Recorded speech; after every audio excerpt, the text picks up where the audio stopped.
Hi everyone, welcome to episode 3 of the Build Room. In the last episode we managed to get the RA23 started, which was just awesome. And this episode we start out just replacing things and giving a tune up and end up with a mammoth heart in the mouth moment. So stay tuned and check it out.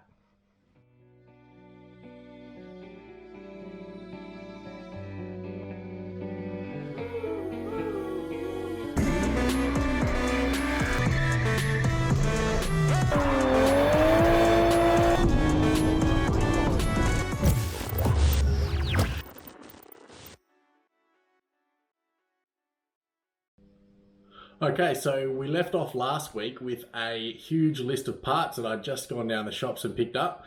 So this week's going to be about getting to fit those on the car and see if we can get as much of a tune in as possible and see how it runs. If all that goes well, hopefully we'll be able to see it move under its own steam. So let's get into it. Okay, because we've seen the car running, we're in a good situation here. So with all those parts on the shelf, all we really need to do is pull one part off and put the same part on in the same direction. So there's not a lot of sleuthing involved, and hopefully it should be pretty easy. So we'll do that now. All right, so the oil was pretty neat, but I'm gonna change it. And then, so before we change it, we might as well put in some engine flush. What this is gonna do is just thin the oil out a bit. And it has a bunch of cleaners and conditioners in it that are just gonna help the oil come out of the engine better and take as much of the sludge and deposits that are on the engine with it when that goes.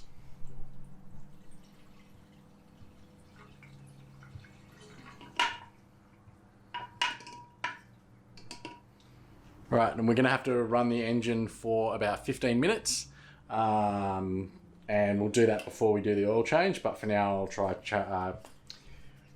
changing out all the ignition and the spark plugs. Okay, so we'll start with the ignition system, which is what sends spark into the engine to ignite the fuel. This is the coil. It's a resistance type coil, which means it needs a ballast resistor. And then also next to it is a radio noise suppressor, which is basically to cut electrical interference from the radio inside the car. We'll start with the coil here and we'll remove that and replace it with a new one. This is a GT40 coil. There's no real reason to think there's anything wrong with it, but again, it's been sitting for a while. It is starting to corrode a bit. It's just worth changing out.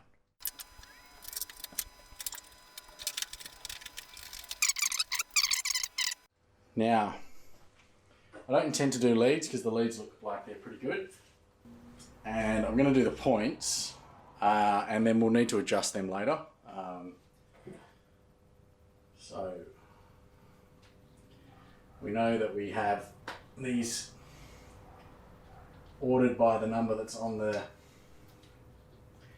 distributor cap. Okay, so that looks like it's seen better days. Okay, so this is the distributor, or the inside of the distributor. We've got a couple of things here. We have the rotor button here. Now that rotor button basically rotates in a clockwise direction inside the distributor cap, and it comes very close to a terminal for each of those spark plug leads. And as it does, the spark jumps across the gap and into the engine. So if we take the rotor cap off, very easy, just pull straight off. Inside you can see a couple of other things. Now these are the points. Now what they are is basically a little contact set here, and if you look at the shaft on this part, it has basically lobes at 4 different points. Now as the distributor turns, it moves this contact set in and out, and as the contact set comes together, that's when you get your charge going through the rotor. We're going to take that out and replace it, and then when we do, we have to adjust it so that it will open up enough and only have just enough contact so that it doesn't excessively wear and so that it transmits the spark properly. We'll do that with by eye and with a set of feeler gauges to start, and then we'll put a dwell meter on it to make sure that we got it right. Another thing on these cars is this is a vacuum advanced diaphragm. basically this is a vacuum line running up to the carb, and as the vacuum in this line changes, a mechanism here changes the advance on the actual distributor itself. And then over here in this corner, that's actually a static control knob for advance, and it's designed to actually easily change the base timing of the car for vehicles that were being driven in areas with huge changes in elevation, from what I understand. That was told to me by an old Toyota mechanic, so I'm just going to assume that that's correct. So, RTFM, that control knob is actually for octane selection, so it must be for different octane levels between different markets. So, yeah, learn something new every day. So, yeah, let's change out those points. We'll get it set up to make sure we have the gap right. Then we'll put the new rotor button on, the new distributor cap, and we should be good to go there.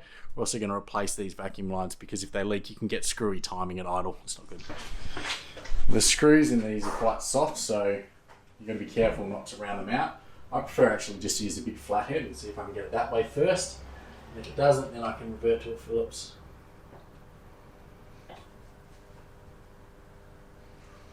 Alright, these are pretty good, they're not too tight. Distributor also seems to be moving pretty well, which is good.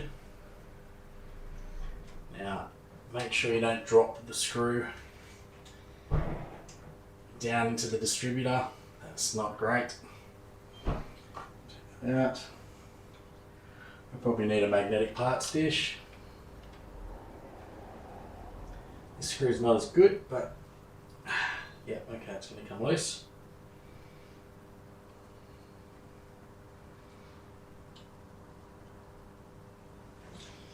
Screws out. It's pretty chewed out. One of the performance upgrades people do to this car is to put in a set of basically an electronic ignition conversion. These points, they sort of change up as they wear out and things, that they become a bit of a pain over time. You have to do this a lot and it's hard to get right, especially if you don't have a dwell meter. So a lot of people just choose to turf it and go straight for electronic ignition. This runs on that cam in the distributor, and as each cam lobe passes it, it opens and closes, and then this completes the circuit in here, these contact points. Now these contact points wear. If you're ever stuck on the side of the road and you think it's these, you can clean them up a bit with some sandpaper or whatever, but or if you just want to tune the car and get rid of it, I don't know. But they're so cheap, I would just replace them.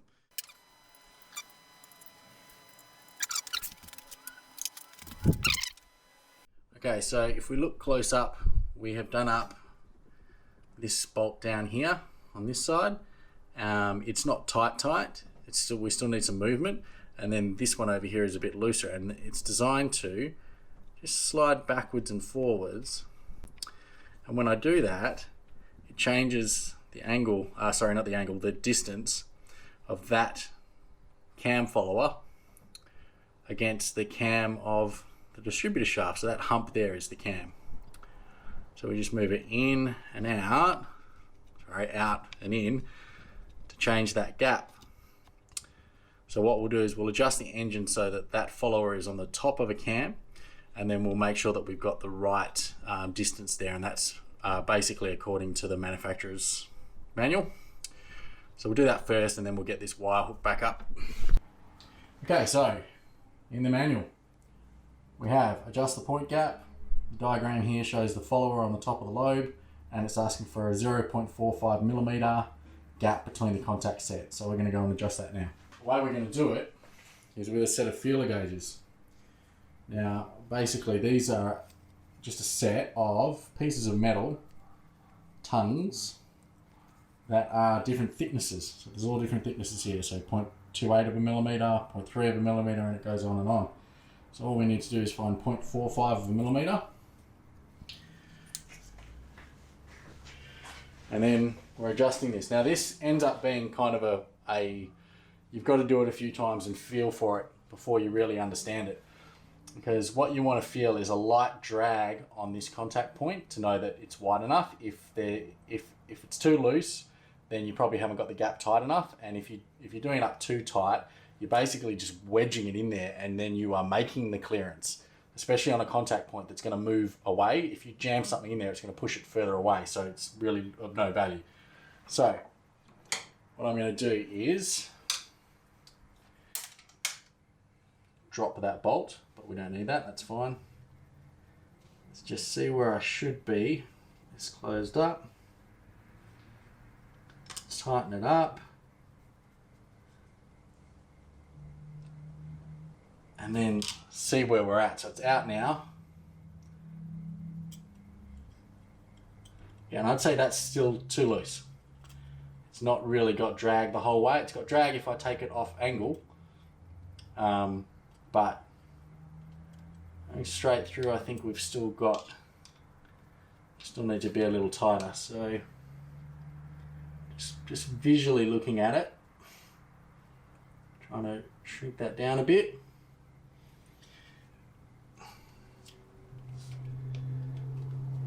Do like the other side, just to make sure we're tight on both. Again, try not to over tighten those. Check it again. And that feels better this time. We've got just a light drag over it the whole time. So now we can hook up the actual power.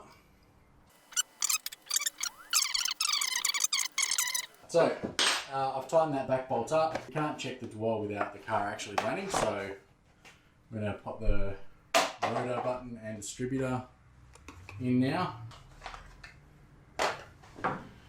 Fresh rotor button, fresh distributor.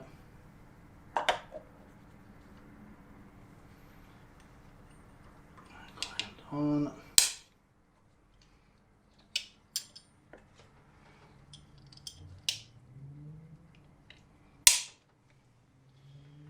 Okay, so we knew that this here was 4. Plug that in. Just want to make sure that they all fit nice and tightly. Sometimes these boots can move too far down and then you're not actually getting a connection here. And if I remember, the firing order was 1, 4, 3, 2. Was it? Let me check that. 1, 3, 4, 2.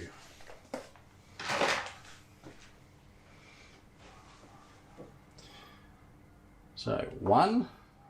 Oh, I've done this the wrong way around. Idiot. It's like I'm trying to make this hard.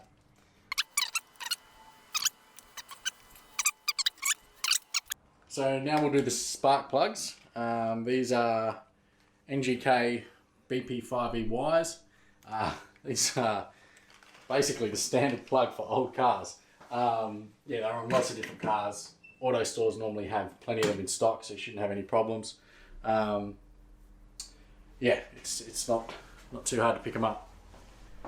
In order for these to run properly, the electrode gap is the critical item. So basically it is the gap between these two pieces here.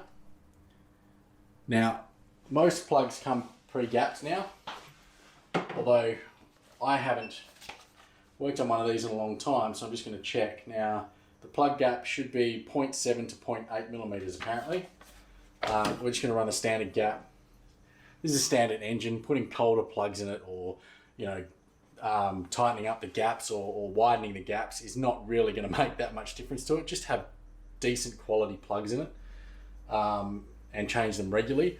Don't get sucked into, on an old car like this, buying platinums or iridiums or anything like that. Just standard NGK BP5E wires. Put them in the car and make sure it's tuned well. So just go one cylinder at a time. Just be careful if you end up running that. Obviously this gets quite hot. It's not hot now because I haven't run it that much, but you don't want to burn yourself.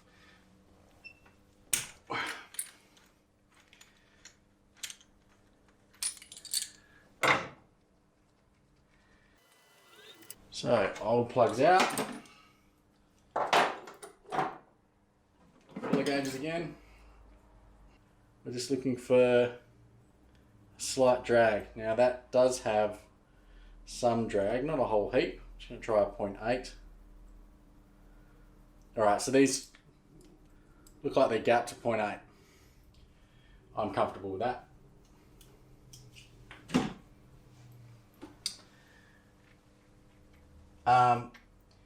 Now, while I say don't, there's probably no reason to mess around with the gap on your plugs.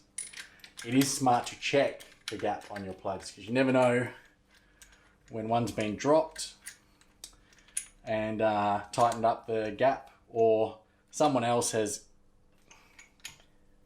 fidgeted about with them and then returned them to the store. And then if you don't check it, you can end up with one plug gapped vastly differently to the rest.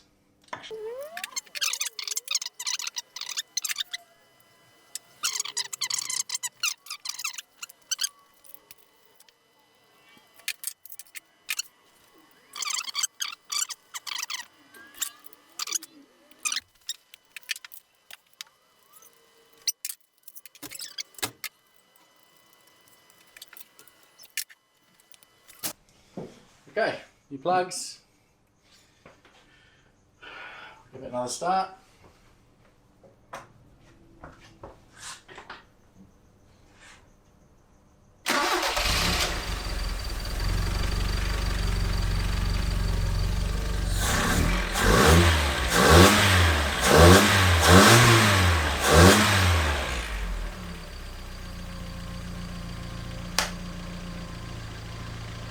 Purring like a kitten.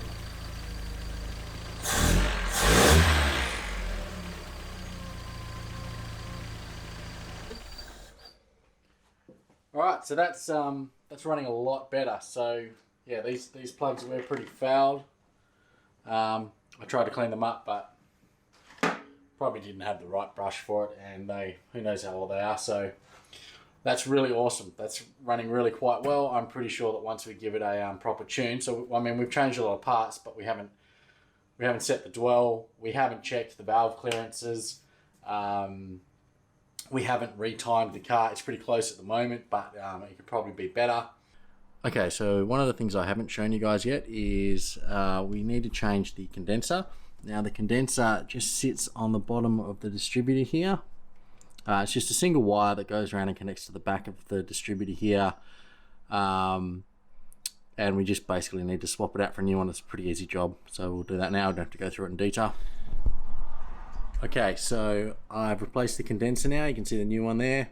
Unfortunately, I knocked the plastic cover that covers the octane selector and managed to crack that. So I'm going to need to get a new one of those. It's just really old, brittle plastic. It's been through a million heat cycles being next to the engine and just didn't hold up. And what I might do now is just put some carb cleaner into the carb while it's running. What you want to do with carb cleaner, obviously you can't just squirt it down there willy-nilly. So if you start the motor and you spray it in while it's running, it will actually sort of pull into the jets and things like that and clean it out a little bit better. So we'll do that as well. I also have a liquid moly fuel system cleaner, so I'm going to put that in the fuel as well. I need to run this thing for a quarter of an hour, and it's night time now, so I don't really want to do it and annoy all the neighbours, but I'll put all this stuff in here, and then first thing tomorrow morning we'll get back to it, and we'll run it for a quarter of an hour with the engine flush, and then once it's nice and warm, we'll drop the oil, change the filter, and then go from there. And in the meantime, I'll just button a few other things up on the car.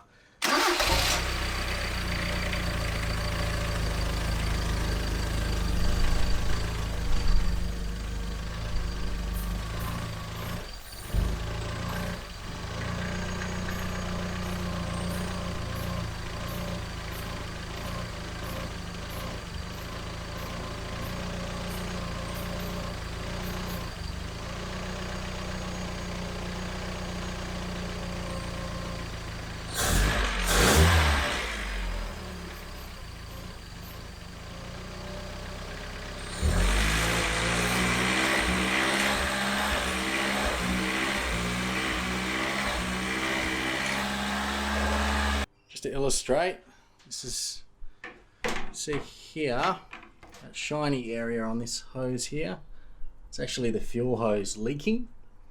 It's split just as it comes off, so glad we noticed that before we drove too far, and you know, drives home the importance of getting those new hoses onto the car.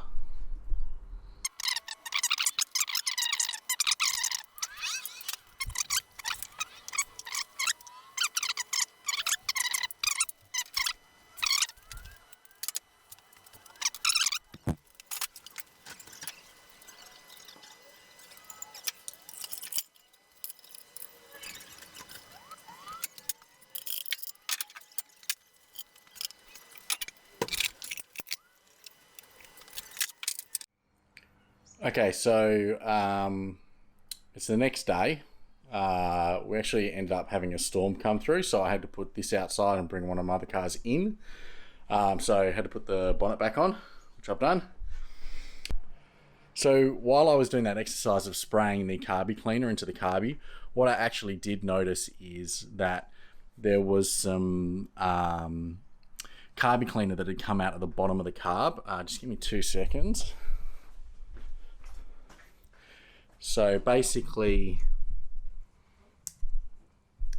under here on the carburetor, there was some leakage here.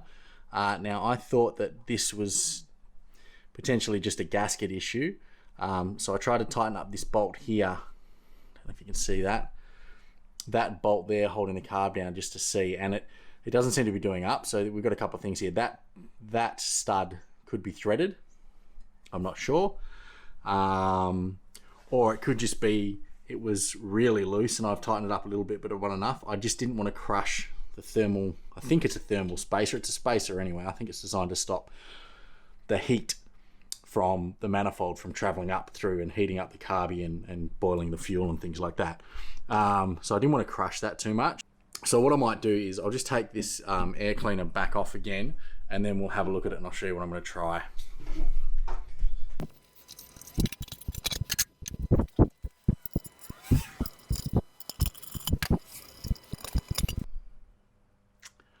So what I'm going to do is just to check that stud out and the spacer to make sure that it's still in reasonable condition. I'll pull the carby off and maybe throw some gasket sealer on here temporarily.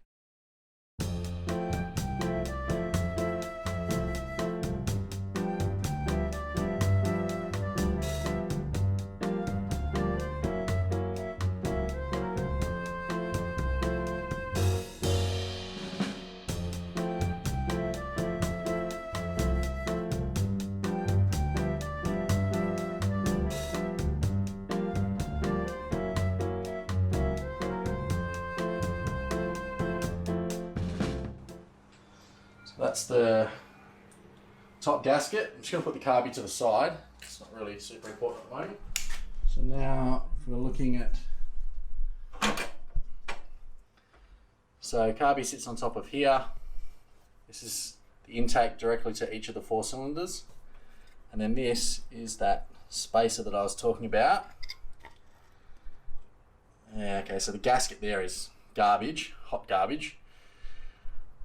So that definitely could have caused an air leak. And then, so if you have that leak, it's basically sucking air directly into the engine without it going through the carburetor, so it's not pulling fuel. So what that means is, A, if you've got an air leak at idle, you have a rough idle, but also when you put the engine under load, you end up bringing too much air in and leaning out the mixture, and then you get pops and splutters and generally no power.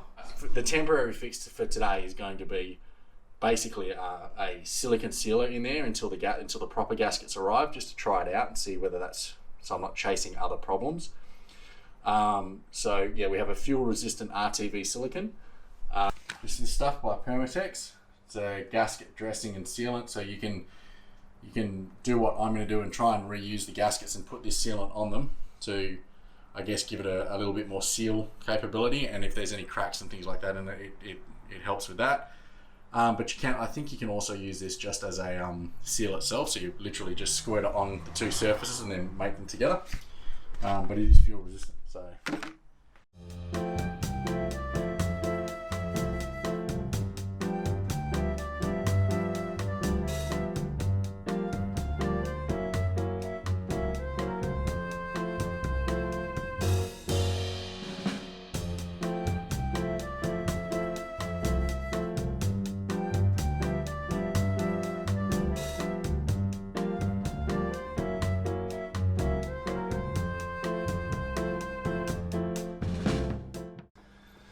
Alright, 1, 2, 3. Looks like all our vacuum lines are done.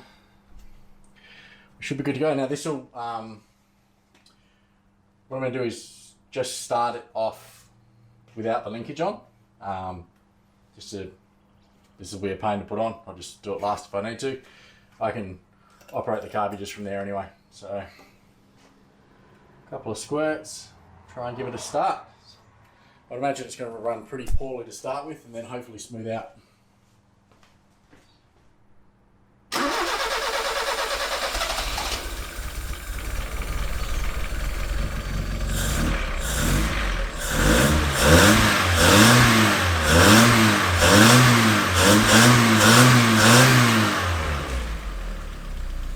Alright, so that's actually running really well. Much better. That was a very smooth idle. It didn't feel like it was going to break down under load.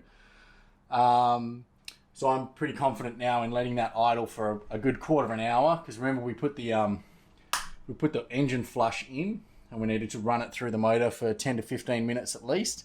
So I'm more comfortable now with that idling for a good quarter of an hour.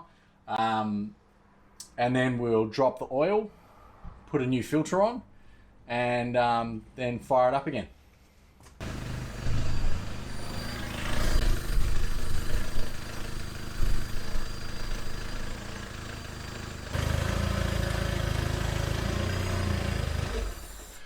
Alright, so the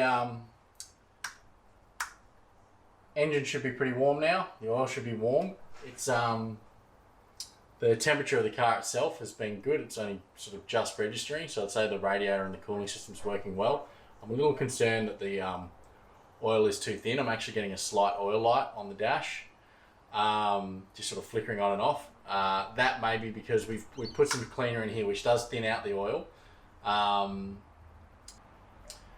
So at idle, your oil pressure is lowest, and then when you put something in that thins the oil, it'll actually drop that pressure a little bit more.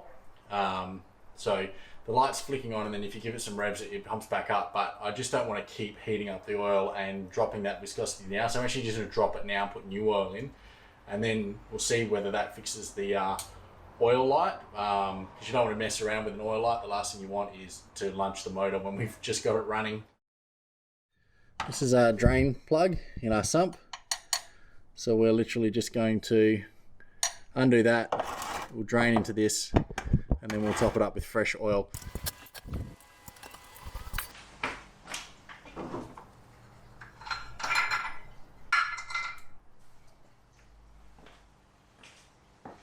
Okay, so that's still draining. I'm just gonna... The oil filter on an 18R is upright. So there's a couple of things. That should have an anti-drain back valve. I don't think this one does, and I don't think many of the aftermarket one does. I think, from memory, it's best to get genuine Toyota ones, and they still make them. So I'm going to try and get one of those, but for now I'm just going to have to put on a normal one. What this means is, when the engine sits for a long time, the oil drains out of the filter, and then when you first start the car, you don't have immediate oil pressure, which is obviously not good for the wear of the engine. And also you hear the dreaded timing chain rattle until the timing chain tensioner can build up oil. So it sounds like a little bit of a tractor when it starts, but hopefully if I get a genuine filter, that will lessen that somewhat. Oh, that's great. So that was not tight at all. Just get the towel in there.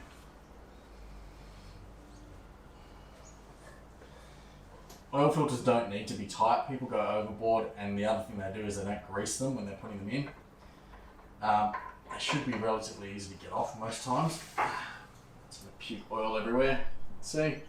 That's the filter. Okay, so that's your new oil filter, and it has a seal here. Now this one's actually looks like it's got a bit of grease on it from the factory, which is great. But if that wasn't there, and quite often they are just a dry seal, you just want to lubricate that so that it doesn't bind to the block and stop you getting this off later. Alright, so slide the new filter on.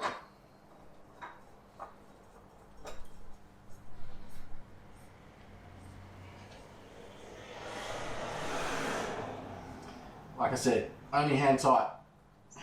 That's all that's needed. It's unplug.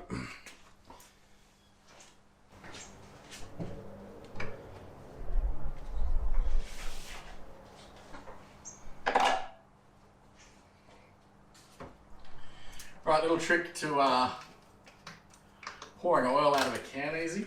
So I'll see if I can demonstrate this. It doesn't happen every time, but if I pour normally, what we might find is a surging of the oil when you're trying to pour it.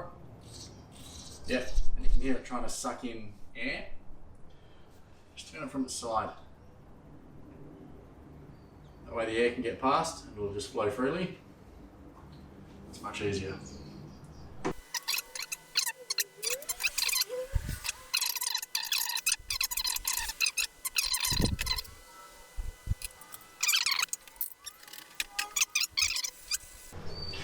Okay, now normally I would just say from here we know the oil's right, we can start the car, let the oil pump around the motor and be okay. But because this is an upside down filter and because we obviously had that oil light issue, what I want to do is crank it over on the starter,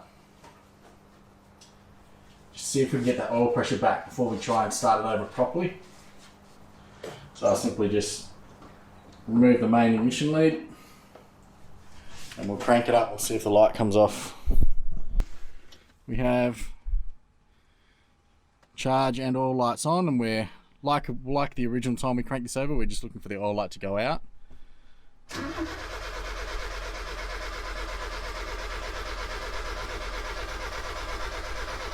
20 minutes later.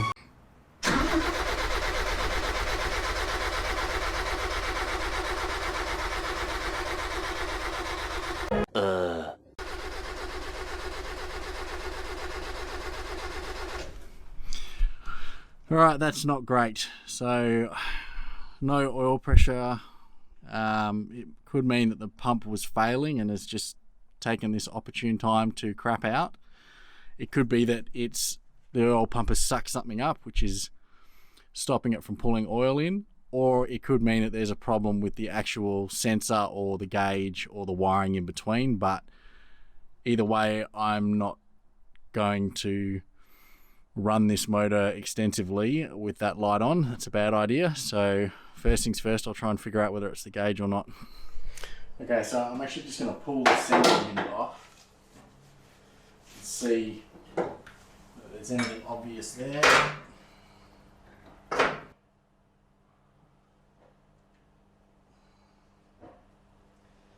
Okay, there is some debris there. Just gonna crank it over a little bit and see whether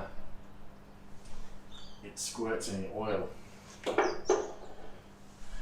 Okay, so the ignition is still disconnected.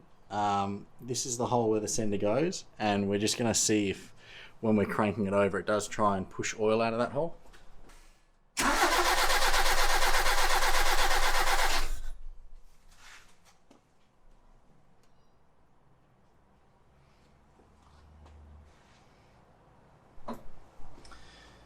Alright, so looks like we were starting to push some oil out there. I think the easiest thing for me to do here would be to pull the other sensor off my second engine, which I have in the other car. So eventually. Okay, so we've got the new, well, newish. Pop that in.